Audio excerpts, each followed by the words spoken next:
Se você roubar um sachê de sabão no mercadinho, arrisca de tomar 11 tiros pelas costas. Mas se você der bilhões e bilhões de reais em prejuízos todos os anos para beneficiar o mercado financeiro, você vai ganhar tapinha nas costas. Pois enquanto o Brasil não começar a colocar banqueiro que sabota o Brasil na cadeia, o mercado financeiro vai continuar deitando e rolando e sabotando todo e qualquer governo brasileiro, seja ele à direita ou seja à esquerda. Afinal, é sempre bom lembrar que o atual achaque começou lá na Dilma, mas ele se acentuou foi no governo Bolsonaro, onde aproveitaram a fraqueza do presidente para empurrar a goela abaixo o tal do Banco Central Autônomo e adivinha, para o mercado financeiro colocar o fantoche deles lá, o Campos Neto, que aumentou a dívida pública absurdamente para pagar juros para banqueiros, e agora que o povo escolheu outro modelo com Lula, ele passou 2 anos sabotando a economia de todas as formas, e agora que ele está para sair, resolveram sabotar para criar dificuldades para o novo presidente.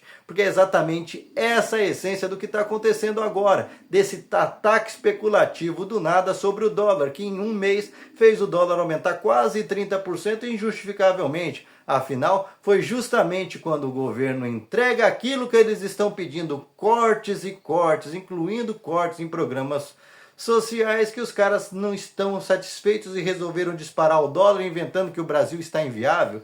Inviável como, cara pálida? Se o Brasil está fechando praticamente sem déficit nenhum, se a inflação está controlada ainda mesmo com esse ataque especulativo de vocês, se o Brasil está crescendo a 4% ao ano, com pleno emprego, tá ruim para quem? Ah, tá ruim para quem quer ganhar sem trabalhar, que é o mercado financeiro, que é o setor improdutivo da sociedade, que criou mecanismos nos últimos anos, aproveitando a fragilidade que eles impuseram aos governos para ficar com 1 de cada 4 reais que o povo produz. Isso mesmo que você ouviu. O mercado financeiro criou um sistema de drenar 1 de cada 4 reais que o brasileiro todo produz. É praticamente o que se cobra de imposto, com a diferença que o imposto ainda você vê, gostando ou não, retornando para você. Afinal, você não está andando numa via pública asfaltada, você não tem o lixo recolhido na porta da sua casa, você não tem segurança pública, você não tem SUS, você não tem escola pública para os seus filhos, enfim. Mesmo que não tem previdência para garantir a aposentadoria todo final do mês para aqueles que têm direito, você não tem Bolsa Família, enfim. O dinheiro na mão do imposto retorna, mesmo com toda a sorte de corrupção e outras coisas, ele retorna para a economia real, ativando a economia real, e esse dinheiro faz o seu negócio andar. Entretanto, aqueles 25% que, segundo cálculos do professor Ladislau Dauber, foi drenado pelo mercado financeiro, ele não volta mais, só serve para deixar a gente que não produz uma cabeça de alfinete cada vez mais rico. E você quer ver como você está pagando isso, não está percebendo? Toda vez você ralou, montou o seu negócio, seja uma padaria, seja um posto de gasolina, seja um salão de cabeleireiro, seja uma oficina, o cliente vai te pagar, passou o cartão, você já não pagou parte do seu lucro para esses caras? Pois é, o cara virou seu sócio sem entrar com R$ 1 na parada. Ele virou seu sócio só para intermediar uma transação financeira do dinheiro que ele já estava ganhando em cima do próprio cliente, ou seja, os caras dão um jeito de ser seu sócio muito mais que o governo, porque como governo, como eu disse, ele é obrigado a apresentar resultados em serviços, mas o sistema financeiro apresenta o que de volta para você? Absolutamente nada. Ele cerca todo o sistema, como ele fez agora com o Pix. A gente achou que o Pix foi uma facilidade, melhorou a vida, e olha que eles não estão cobrando nem taxa, né? Entretanto, você esquece que é um jeito deles controlarem o dinheiro inteiro sem sair do sistema, sem o dinheiro circular em papel na mão das pessoas e ficar todo amarrado dentro do setor financeiro, ou seja, eles controlam praticamente 90% de todo o dinheiro dos brasileiros, e isso eles usam para especular, para ganhar, por exemplo, em cima da taxa Selic.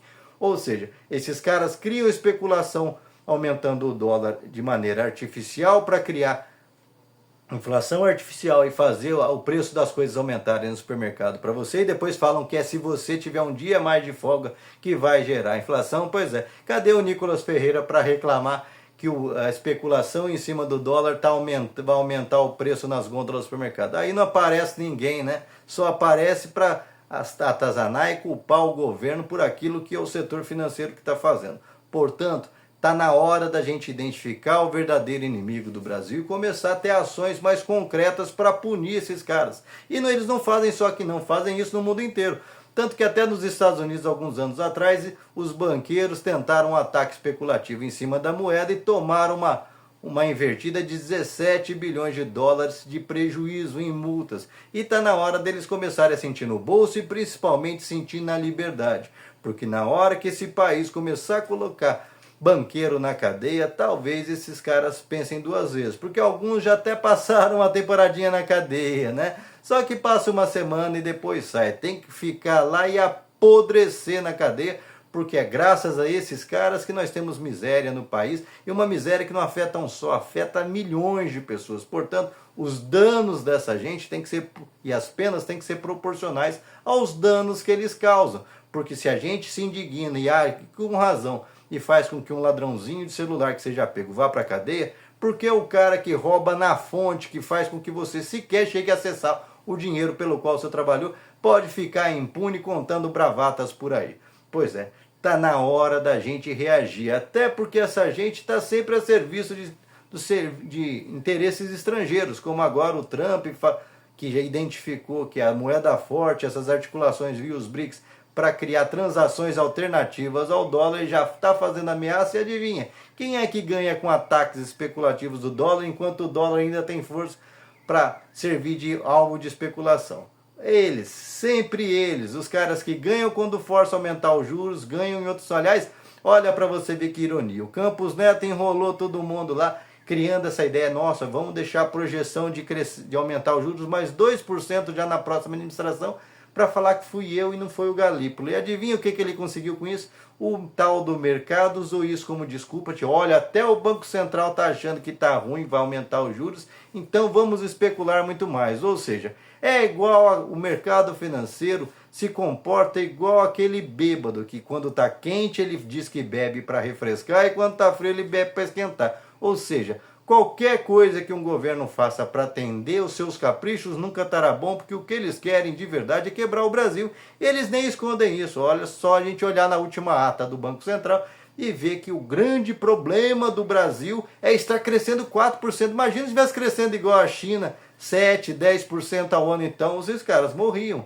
Porque eles sabem que crescimento da economia real significa dinheiro no seu bolso. E você está sabendo também, você mesmo vendo esses aumentos artificiais no preço de alimentos e outros produtos, você continua indo para o supermercado e vendo que o supermercado está lotado, as pessoas estão consumindo, elas estão com condição, coisa que não acontecia durante o governo Bolsonaro, coisa que não acontece na Argentina, que eles dizem que é um exemplo de eficiência nos cortes públicos, que cortou todo e qualquer benefício do povo. O povo agora tem que ralar, não tem moleza para nada, não tem SUS, não tem nada lá na Argentina. Inclusive o argentino já está comprando 20% a menos no supermercado, ou seja, está abrindo mão de comer 20% do que comia. E isso é a vantagem? Segundo eles, esse é o mundo ideal. Mundo ideal para os banqueiros, mas é o mundo ideal para você que não é banqueiro?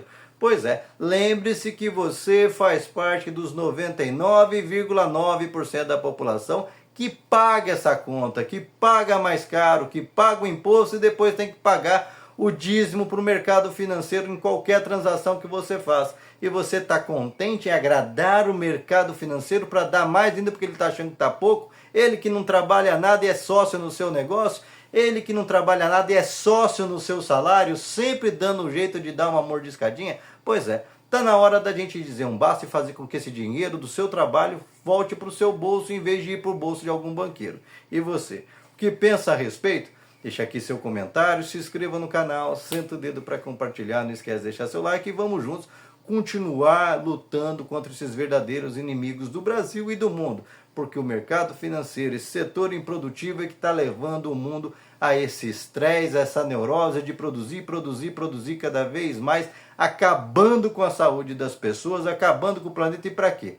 Para eles ficarem mais ricos e depois não saber nem o que fazer com o dinheiro e aproveitar esse dinheiro para ficar oprimindo cada vez mais as pessoas. Basta! Hora de botar banqueiro na cadeia, porque se os governos não colocarem eles na cadeia, a gente já viu nos Estados Unidos que o povo está colocando eles 7 palmos debaixo da terra.